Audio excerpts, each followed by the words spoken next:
요한계시록 19장 1절에서 3절 말씀입니다.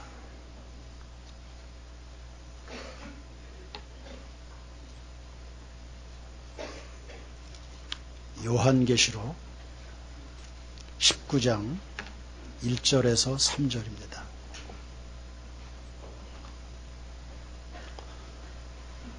이 일 후에 내가 들으니 하늘에 허다한 무리의 큰 음성 같은 것이 있어 이르되 할렐루야, 구원과 영광과 능력이 우리 하나님께 있도다. 그의 심판은 참되고 의로운지라. 음행으로 땅을 더럽게 한 큰 음녀를 심판하사 자기 종들의 피를 그 음녀의 손에 갚으셨도다 하고, 두 번째로 할렐루야 하니 그 연기가 세세토록 올라가더라. 아멘. 구원을 주시는 하나님을 찬양했습니다. 할렐루야, 구원과 영광과 능력이 하나님께 있도다. 오늘은 심판의 하나님을 찬양합니다. 하나님은 구원만 주시는 거 아니거든요. 심판도 내리십니다. 마가복음 16장 15절에 너희는 온 천하에 다니며 만민에게 복음을 전파하라. 믿고 세례를 받으면 구원을 받겠지만 믿지 않는 자는 정죄를 받으리라 했습니다. 하나님은 사랑과 공의의 하나님이십니다. 심판도 찬양합니까? 심판은 나쁜 거 아닙니까? 그러나 꼭 그렇지 않습니다. 이 땅에 심판이 있으니 거룩함이 유지되는 거죠. 심판을 통해서 죄악을 소재하는 거거든요. 하나님의 행하심은 이와 같이 언제나 의로우십니다. 그분 잘못된 일을 행하시는 법 없습니다. 해서 구원 주심도 찬양해야 되지만 심판의 행위도 찬송드리기에 합당합니다. 두 번째, 왜 우리가 하나님을 또 찬양합니까? 심판은 의의 승리이기 때문입니다. 2절 말씀을 다시 한번 보세요. 그의 심판은 참되고 의로운지라. 음행으로 땅을 더럽게 한 큰 음녀를 심판하사 자기 종들의 피를 그 음녀의 손에 갚으셨다 했습니다.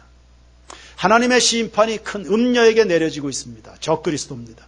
온 땅에 죄를 다 휘둘렀던 그 적그리스도입니다. 많은 의인들이 고통을 당했고요. 특별히 하나님의 종들이 그 핍박 때문에 억울한 피를 흘렸습니다. 그래 한때 사람들은 의심을 갖기도 했습니다. 하나님 정말 살아계신가? 그 의로우신 하나님이 정말 존재한다면 이 땅에 부당하고 부조리한 그리고 악한 자들의 그 행위를 왜 그냥 두고 보시는가? 왜 방치하시는가? 하나님에 대한 의심이 많았습니다. 그런데 오늘 본문에 보니까 전혀 그게 아니네요. 하나님 종들의 억울한 의인들의 선한 행위에 대해서 무고한 피를 흘린 것, 억울하고 원통하고 부당한 대우를 받았던 것을 다 보상하신다. 하나님은 악을 방치하시는 분이 아니십니다. 그러니 예수님에 대한 사랑과 정절과 충성, 절대 공짜가 없습니다. 하나님이 다 갚으십니다. 그러니 성도 여러분, 믿음의 길 가다가 낙심하지 않기를 축원합니다. 세 번째, 왜 우리가 하나님 찬양합니까? 그분의 심판은 참되고 의로우십니다. 참되고 의롭다는 것은 완전하다, 완벽하다, 실수 없이 진행된다는 뜻입니다. 하나님이 택한 자를 구원하시는데 실수하시나요? 하나님이 누군가에게 복을 주셔야 되는데 그 복을 내리시는 과정에 실수하십니까?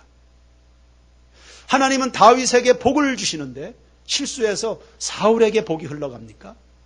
반대로 하나님이 사울을 징계하시는데 실수해서 그 사울이 받아야 될 실수를 다윗이 받는 경우 그런 거 있습니까? 그런 거 없습니다. 여기서 심판이라는 단어는 원어적으로 심판들이라는 복수입니다. 아주 상세하게 개별적으로 심판이 진행되는 겁니다. 즉 각 사람의 행위대로 한치의 오차 없이 심판이 진행이 된다. 사도행전 5장에 보면 초대교회에 아나니아와 삽비라라는 인물이 있었습니다. 이 사람들이 재물 문제로 인해서 교회에서 높임을 받을 뻔했습니다. 인정받아서는 안 될 사람들이 인정받을 수 있는 위험이 있었던 겁니다. 사람들은 잘 몰랐죠. 속아 넘어갈 뻔했습니다. 그런데 하나님은 어김없습니다.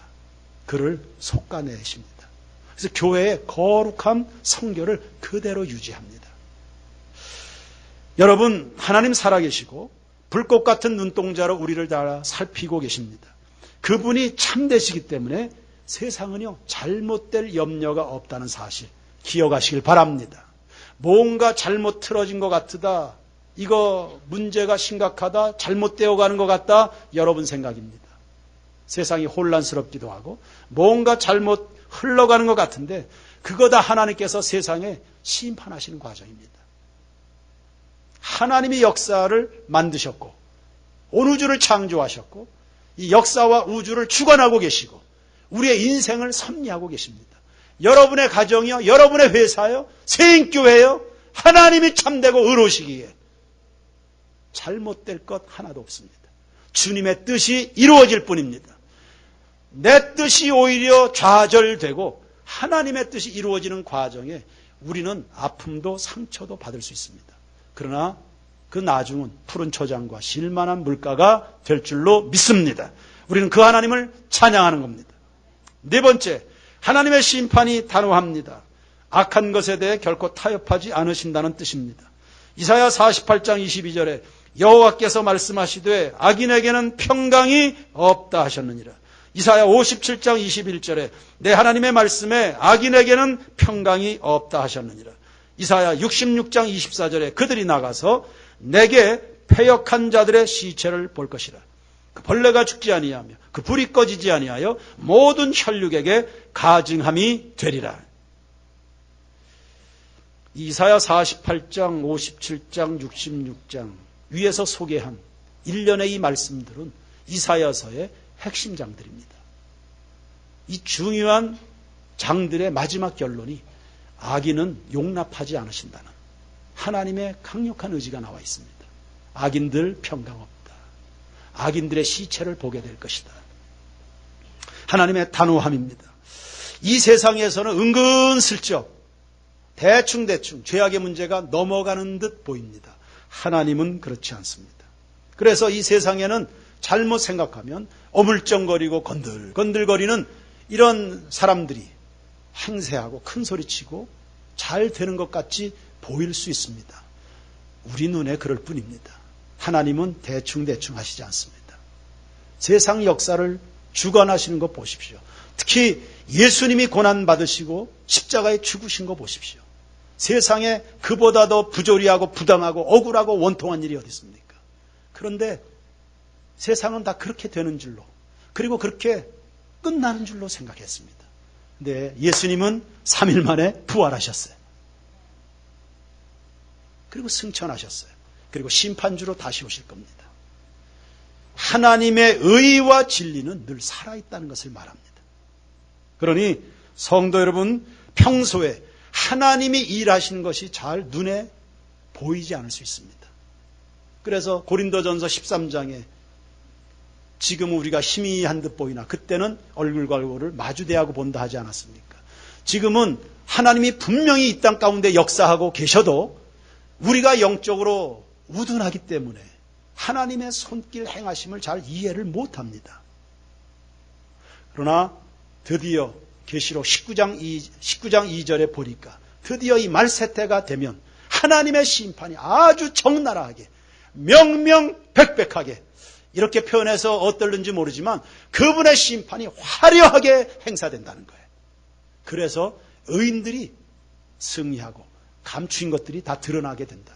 이 하나님을 찬양한다는. 여러분 억울하시죠? 지금 많이 손해보는 것 같습니까? 하나님을 제외한 채 생각하면 그렇죠. 여러분의 눈의 눈물을 다 닦으실 것이고요. 여러분이 당한 것이 있으면 다 보상하십니다. 지금도 하나님은 충분히 보상하고 계신데 그게 하나님의 은혜인 줄 잘 몰라서 낙심했을 겁니다. 어제 어려움을 당하셨나요? 오늘 하나님 앞에 받은 은혜들을 생각해 보십시오. 5년 전에 무척 여러분 고생하셨습니까? 5년 그 이후를 무엇으로 살아왔습니까? 하나님이 다 보상하셨으니까 살아온 겁니다. 인생 마지막 때는 더할 나위 없습니다. 예수 믿는 거 공짜가 아닙니다. 할렐루야. 한 가지 더 말씀한다면 왜 우리가 그분을 찬양합니까? 그분의 심판이요, 공평해요. 사람을 사랑하는데 하나님 차별이 없으시죠. 심판도 공정한 룰을 따릅니다. 공정하다는 말은 누구나 예외가 없다는 뜻입니다. 세상의 법정은요, 피고인이 있고 고발인이 있고 검사가 있고 판사가 있습니다. 뭔가 이렇게 구분이 되어 있는 것 같아요. 그러나 하나님 앞에는 그런 거 없습니다. 모두가 다 죄인으로 섭니다. 최근에 대법관 후보자 청문회가 있었습니다. 그 후보자가 서울 지구촌교회 장립 집사님입니다. 아주 믿음이 좋으신 분이에요. 그 청문회 때 국회의원들로부터 예민한 질문이 던져졌습니다. 예컨대 이런 질문입니다. 그분이 신앙인인 걸 국회의원들이 다 알 테니까 어쩌면 고약하게 질문했는지도 모르겠습니다. 당신이 판사로서 요즘 사회적 이슈가 되고 있는 동성애나 동성결혼에 대해서 어떻게 생각합니까? 이런 질문이 나온 거예요. 지금 이 시점에 그 다양한 여론들을 생각한다면 이분이 대충 그냥 은근슬쩍 얼버무려야 마땅하겠죠.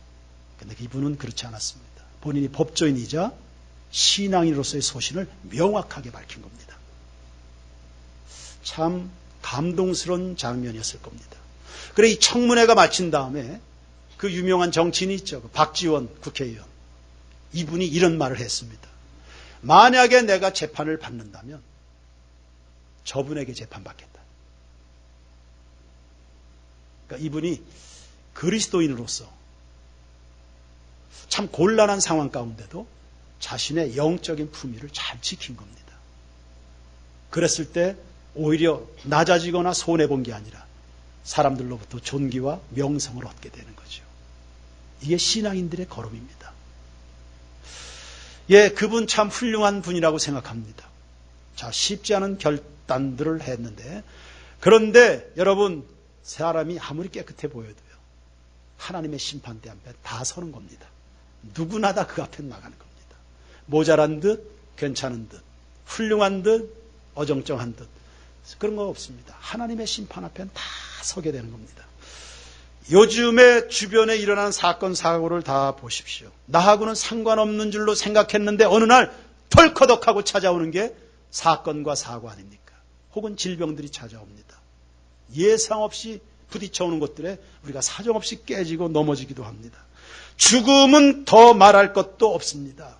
역사 앞에 하나님 앞에 모든 사람이 다 동등하다, 공평하다는 뜻입니다. 누구나 다 같이 병들고 늙고 죽고 심판을 당하지요. 히브리서 9장 27절에 한 번 죽는 것은 사람에게 정하신 것이요 그 후에는 심판이 있으리라. 세인교회 성도 여러분, 이 땅을 살아가는 날 동안에 이 구절을 반드시 기억하시길 바랍니다. 한 번 죽는 것은 누구에게나 다 정해져 있다. 그 후에는 뭐가 있어요? 심판이 있다. 물론 그 심판은 동일한 듯하지만 내용은 조금 다르죠. 예수 믿는 자들이야 지옥 심판은 받지 않습니다. 하나님 앞에 상급 심판을 받겠지만, 그러나 어쨌든 대학 시험 치는 사람 결과야 다르겠지만 시험은 다 치러야 되는 것처럼 인생은 누구나 말세에 하나님의 심판대 앞에 서야만 된다. 그때 우리는 어떤 모습으로 설까요?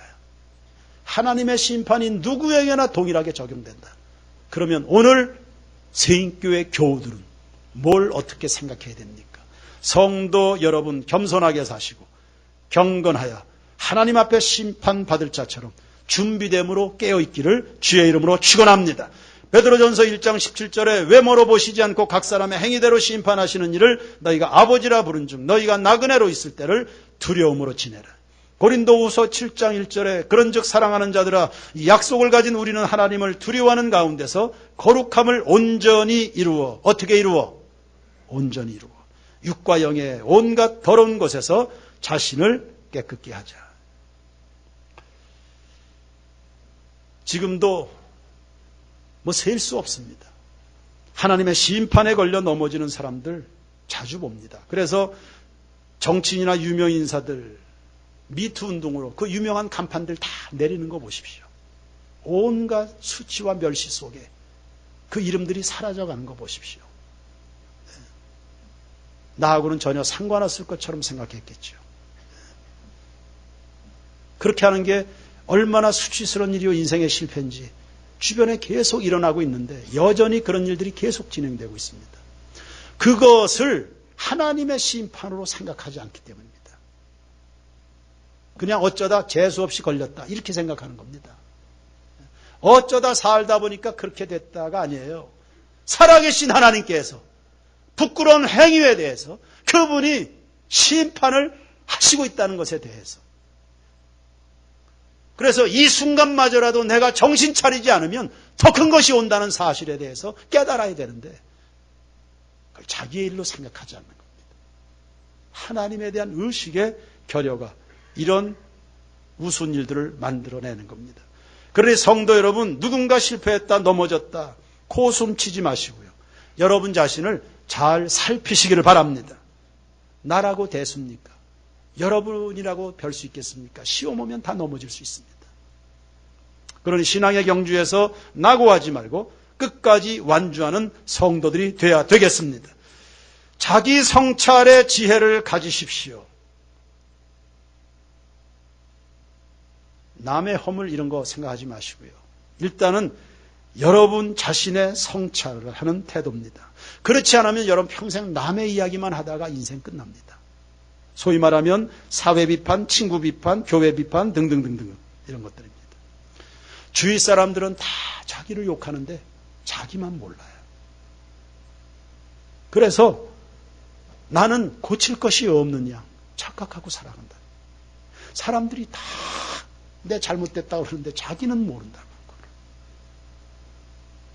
마태복음 7장 3절에 어찌하여 형제 눈 속에 있는 티는 보고 네 눈 속에 있는 들보는 깨닫지 못하느냐. 남의 허물 보는 사람은 자기 허물을 볼 수 있는 자성을 잃어버린 사람이죠. 그 끝은 불행합니다. 그러나 자기 허물을 잘 살피는 사람은 남의 허물을 볼 시간이 없습니다. 나 살피기도 바쁘기 때문입니다. 그러니 어떤 사람이 죄를 지었다, 감옥에 갔다, 넘어졌다, 실패했다. 여러분 비웃지 마시고 나도 그럴 수 있기 때문에 그 모든 것들을 거울로 삼는 지혜로운 성도들이 되기를 바랍니다. 평양에 김익두라는 목사님이 계셨습니다. 깡패 출신인데 선교사가 전해준 전도지 때문에 예수 믿고 성령 받아서 전도 많이 한 그런 목사님이십니다. 그분이 때를 얻든지 못 얻든지 늘 전도하라는 디모데후서 4장 2절 말씀을 따라서 열심히 복음을 전했습니다. 어느 날인가 어느 동네 마을에 가서 한참 사람들이 바쁘게 모내기 하는데 그 사람들을 붙들고 예수 믿고 천당 가라고 이 복음을 전했습니다. 사람들이 이 성가시잖아. 이 한참 일하고 있는데 와서 예수 믿으라니까 뭐 천당 어쩌고 하니까 아 여보셔 바쁜데 그러지 말라고 다른 데 가라고. 그러나 이 김익두 목사님 물러서지 않았습니다. 깡패 자기를 변화시키신 그 주님이 저분들에게도 구원자가 되셔야 되니까 복음을 전하고 한참 모내기 하니까 눈치는 있으니까 잠깐 기다렸다가 다시금 새참 먹는 시간에 다시 또 예수 믿으세요. 천당 가세요. 이렇게 복음을 전한 겁니다. 그때 한 청년이 발끈했습니다. 여보쇼 그만두라니까. 정하고 싶으면 다른 마을 가서 하시라고. 우리 동네에서는 이거 안 통한다고. 아니 왜 이 동네는 안 통합니까? 저 앞에 저 나무를 보십시오. 저 벼락 맞아가지고 새카맣게 타 죽었습니다.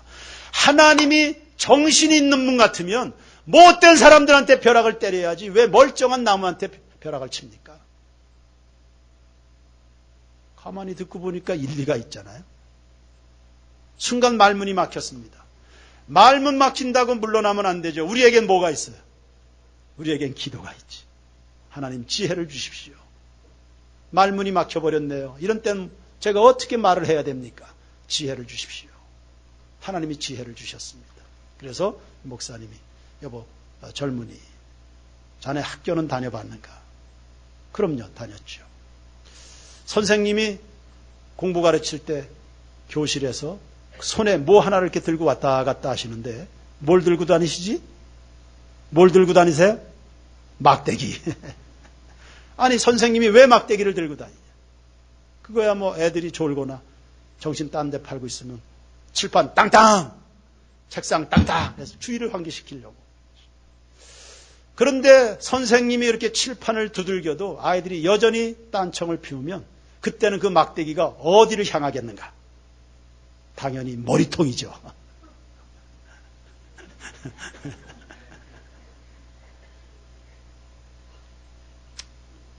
바로 그겁니다. 하나님께서 지금 바위를 치시고 나무를 치셨지만 영 사람들이 정신 차리지 않으면 그때는 당신들의 머리통을 치실 겁니다. 그러니 얼른 회개하고 예수를 믿으시라고. 그래서 그 마을에 교회가 세워졌답니다. 여러분, 세상 만사 전부가 나하고 상관이 있습니다. 이웃이 넘어질 때 아이고 고소하다 그렇게 생각하지 마시고 여러분을 돌아보시길 바랍니다. 다음은 여러분의 머리통 차례입니다. 저 멀리서 사람들이 굶어 죽는다. 지진으로 피해를 입었다. 해일로 어려움을 당한다. 그게 남의 이야기가 아닙니다. 그 남의 이야기로 들으면 안 됩니다.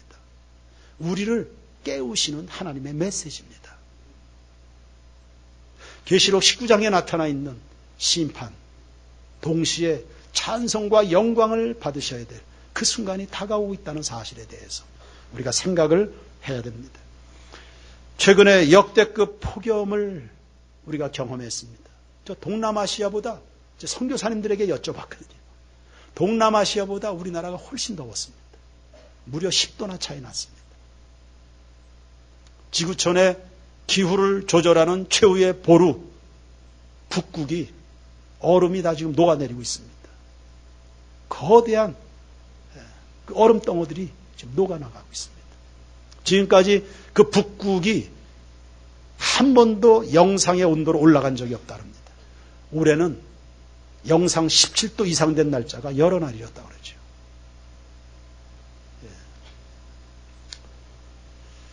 참 긴장되는 순간입니다. 그러니 세상을 보고 배울 뿐만 아니라 무엇보다 하나님의 말씀 성경을 통해서 잘 배우는 성도들이 되시길 바랍니다. 하나님은 말씀을 통해서 우리에게 복음만 들려주시는 게 아니에요. 잘 살면 복이고 잘못 살면 벌 받는다는 것도 깨우쳐주는 거울로 성경을 사용하고 계십니다. 해서 고린도전서 10장 5절에서 12절 말씀을 한번 보십시오. 여러분은 스크린을 보십시오. 저는 성경책을 보면서 낭독하겠습니다. 고린도전서 10장 5절부터입니다. 그러나 그들의 다수를 하나님이 기뻐하지 아니하셨으므로 그들이 광야에서 멸망을 받았느니라.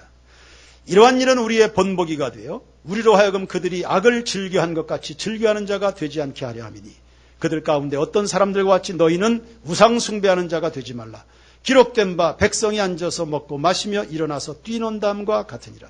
그들 중에 어떤 사람들이 음행하다가 하루에 2만 3천 명이 죽었나니 우리는 그들과 같이 음행하지 말자. 그들 가운데 어떤 사람들이 주를 시험하다가 뱀에게 멸망하였나니 우리는 그들과 같이 시험하지 말자. 그들 가운데 어떤 사람들이 원망하다가 멸망시키는 자에게 멸망하였나니 너희는 그들과 같이 원망하지 말라. 그들에게 일어난 이런 일은 본보기가 되고 또한 말세를 만난 우리를 깨우치기 위하여 기록되었느니라. 12절 다 같이 그런즉 선줄로 생각하는 자는 넘어질까 조심하라. 아멘. 그러니까 이런 내용이에요. 너 악을 행하다 망한 사람들 봤지. 또 너 우상 숭배하다가 망하는 사람 봤지. 하나님 시험하다가 망한 사람들 봤지. 음란하다가 음행하다가 간음하다가 망한 사람들 봤지. 하나님께 원망하다가 망한 사람들 봤지. 너는 망하는 길로 가지 말거라. 너는 망하는 길로 가지 말거라. 세인교회 성도들은 망하는 길로 가지 말거라. 여러분들은 의롭고 경건해서요. 하나님 앞에 칭찬과 존귀와 명성 없는 길로 가야지. 악인들을 심판하시는 그날에 우리 세인교회 성도들이 불신자처럼 살다가 적당하게 발 담그고 살다가 하나님 앞에 혼나는 부끄러운 일들이 우리 가운데 일어나면 되겠습니까? 성도 여러분, 하나님의 말씀과 주변을 통해서 우리에게 던져주시는 메시지를 잘 보고 듣는 가운데 깨우치셔서요. 심판보다는 상급과 멸관의 주인공들이 되도록 존귀하게 살아가는 여러분 모두가 되기를 바랍니다. 그렇게 살다가 큰 음녀가 심판받는 그날에 우리는 구원받는 자 편에 서서 당당하게 의인들의 승리를 주시는 하나님을 찬송하면서 하나님 나라에 입성할 수 있는 세인교회 모든 교우들이 되기를 축원합니다. 축원합니다. 찬양 드리겠습니다.